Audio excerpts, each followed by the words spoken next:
मुरुम शहर परिसरानजीक असलेल्या केसर जवळगा या गावातील महात्मा गांधी विद्या मंदिरातील इयत्ता 5वी ते 10वीच्या विद्यार्थ्यांना शाळेत रक्तवाढीच्या गोळ्या खाल्ल्याने अस्वस्थता जाणवू लागली। त्यामुळे मुरुम ग्रामीण रुग्णालयात त्यांना दाखल करण्यात आले।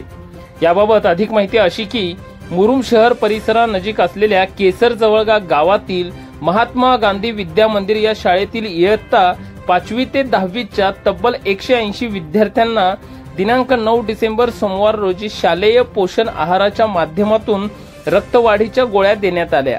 भारत सरकार आयोजित आरोग्य आणि कुटुंब कल्याण विभागामार्फत अॅनिमिया मुक्त भारत कार्यक्रम गेल्या अनेक वर्षांपासून राबवला जात आहे। त्याच अनुषंगाने प्रत्येक शाळेत हा उपक्रम राबवला जात असतो।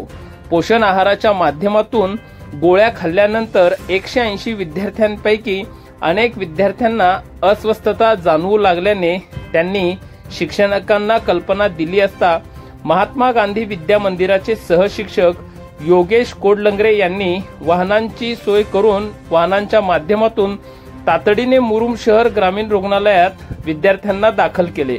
रुग्णालयात दाखल केले असता ग्रामीण रुग्णालयाच्या कर्मचाऱ्यांच्या माध्यमातून विद्यार्थ्यांवर प्रथमदर्शनी योग्य उपचार करण्यात आले।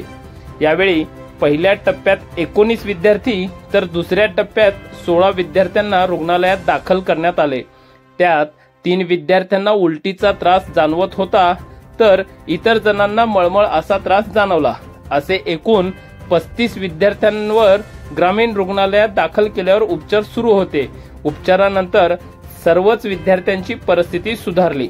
यावेळी उमरगा लोहारा तालुक्याचे माजी आमदार ज्ञानराज चौगुले यांनी ग्रामीण रुग्णालयास भेट देऊन दाखल करण्यात आलेल्या विद्यार्थ्यांची भेट घेऊन त्यांच्या तब्येतीची विचारपूस केली। तसेच शिक्षक व ग्रामीण रुग्णालयाचे अधीक्षक व कर्मचारी यांच्याशीही विचारपूस केली। याशिवाय नवनिर्वाचित आमदार प्रवीण स्वामी यांनी अधीक्षकांशी दूरध्वनीवरून संपर्क साधून ग्रामीण रुग्णालयाबाबतची सर्व माहिती घेतली। यावेळी माजी आमदार ज्ञानराज चौगुले तसेच मुरुम ग्रामीण रुग्णालयाचे अधीक्षक डॉक्टर महेश आरदाळे यांनी आम्ही मुरुमकर न्यूज पोर्टलला आपली प्रतिक्रिया व्यक्त करीत या प्रकरणाबाबत योग्य माहिती दिली। उपचारानंतर सर्वच विद्यार्थ्यांची प्रकृती सुधारली असून पालकांनी घाबरायची गरज नसल्याचे सांगण्यात आले। यावेळी दाखल करण्यात आलेल्या विद्यार्थ्यांवर doctor Jaydeep Kolekar, doctor Sainath Kalyankar, doctor Aditi Palmate, brother Akash Chavan, doctor Kamble, Sandeep Babalsure, Mahesh Birajdar, Ratan Ghosale, Rajshri Jadhav, Swati Dongre, Pooja Jadhav, Vishnu Ranmale, Lakhan Bhosale, Hirve sister आदींनी उपचार तर इतरांनी सहकार्य केले। आमदार ज्ञानराज चौगुले व ग्रामीण रुग्णालयाचे अधीक्षक डॉक्टर महेश आरदाळे यांच्या प्रतिक्रिया आपण पाहूयात। आज महात्मा गांधी विद्यालय केसरजवळ येथे लोहवाडीच्या विद्यार्थ्यांना गोळ्या देण्यात आल्या होत्या।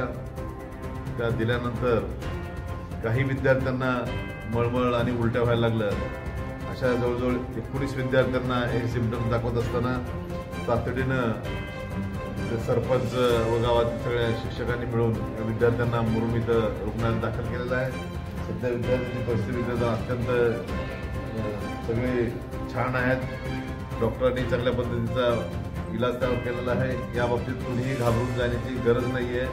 सगळ्या विद्यार्थ्यांच्या पालकांना माझं सांगणं असेल व गावातील सगळ्यांना सांगणं असेल, या आपल्या विद्यार्थ्यातलं शरीरातलं लोह कमी होऊ नये म्हणून सरकारच्या वतीनं त्या दिल्या गेलेल्या गोळ्या आहेत। त्यामुळे कुणीही चिंता करू नका, सगळे विद्यार्थी सुस्थितीत आहेत। सगळे उपचारासाठी आलेले आहेत। मिळालेल्या माहितीनुसार त्यांना आपल्या कार्यक्रमाच्या अंतर्गत अॅनिमिया मुक्त भारत कार्यक्रम आहे, त्या कार्यक्रमाअंतर्गत रक्तवर्धक गोळ्या दिलेल्या आहेत।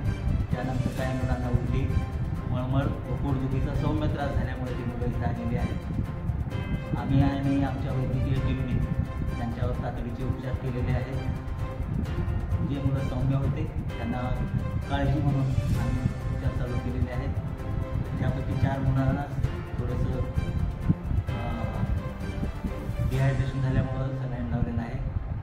बाकी सर्व मुलं आता एकदम चांगली परिस्थिती आहे, चिंता करण्याचा काही विषय नाही आहे। तरीही एक काळजी म्हणून आमच्याकडे उमरग्याला जे बालरोगतज्ञ उपलब्ध आहेत त्यांना आम्ही कॉल करून बोलावून घेतलेलं आहे। ते लवकरच या रुग्णालयात भेट म्हणून मुलाची तपासणी करते. सध्या तरी मुलांची तब्येत स्थिर आहे. कुणी शिकायला